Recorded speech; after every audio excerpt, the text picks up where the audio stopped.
پس از اعتراض و تلاش‌های دو روزه صاحبکاران بازار مرکزی نوی شهر توز، مسئولان به تقسیم بخش‌های بازار شروع کردند. در این بازار بیش از 600 صاحبکار مشغول سودا می‌باشند. 3 ماه پیش در این بازار سوختار به عمل آمده، ده‌ها صاحبکار را به جای کار گذاشت و یک تعداد دیگر را ورشکسته و قرضدار نمود. اخیراً بازار برقرار کرده شده، صاحبکاران را برای فعالیت دوباره دعوت نمودند.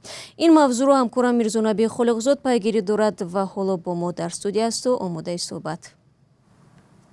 درود بر شما. جریان جابجا کردن صاحبکاران در این بازار چه خیلی صورت میگیرد؟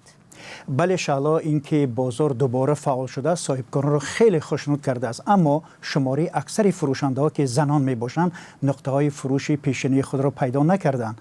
در نوارهای ویدیویی که از این بازار به رادیو آزادی فرستادند و همصحبت هایی که با صاحبکاران داشتیم میگویند نقطه های فروش را با مساحت ناچیز دادند و در جای تنگ سودا را پیش بردن خیلی دشوار شده است. از جمله شهنازه واحد و یک صاحبکار این بازار 31 آگوست در صحبت گفت که از بانک 100,000 سامانه قرض گرفت و بازار آتش گرفت و حاضر با نقطه فروش نو با مساحت همگی 1 متر و 80 سانتی متر نمیداند چیکار کند. قبل از آتش سوزی 4 عائله در یک نقطه فروش با مساحت 4 متر مکعب کار میکردند و قانع بودند.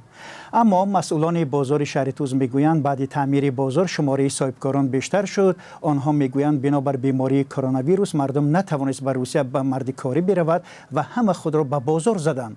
نمایندگان اداره تاجیک مطلوبات که همین بازار در تابعیت آن است گفتند با صاحبکاران ناراضی مشورت دارند و مسئله تقسیم جایها را دوباره بررسی میکنند تا اینکه هیچ نفری بیجا نماند. اما شکایت اکثر صاحبکاران همچنان ادامه دارد. روز 29 آگوست آنها با طلب بازنگری تقسیم نقطه‌های سودا در بازار جمع آمده بودند. روز شنبه گذشته نمایندگان صاحبکاران ناراضی را رئیس ناحیه جبار غفار به حضور پذیرفت.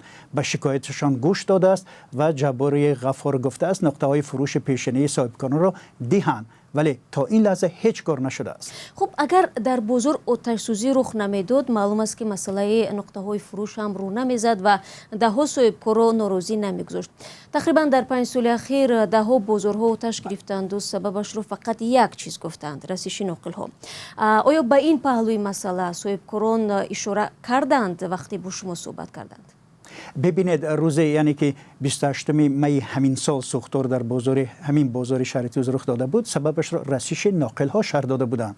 ببینید، زیان سوختار در بازار مرکزی ناحیه بیش از 4 میلیون سامانه برابر به 400,000 دلار حساب شده است. اگر به آتش سوزی های بازارها در 5 سال گذشته هم نظر اندازیم، سبب سوختار را باز همین رسیدگی ناقل ها گفتند. اما در همه حالت جبران زیان رسیده به صاحبکاران و برقرار کردن تجارت آنها از مسائل بحث برانگیز باقی مانده است. تاجران در بعضی موارد حالت‌های برقصدانه آتش زده شدن بازارها را از احتمال دور نمی‌دانند. مقامات به آنها وعده سبکی در پرداخت انداز و بهره‌های بانکی دادند، اما نگفتند جبران ضرر را کی و چگونه می‌پردازد. و ما سپاس برای صحبت.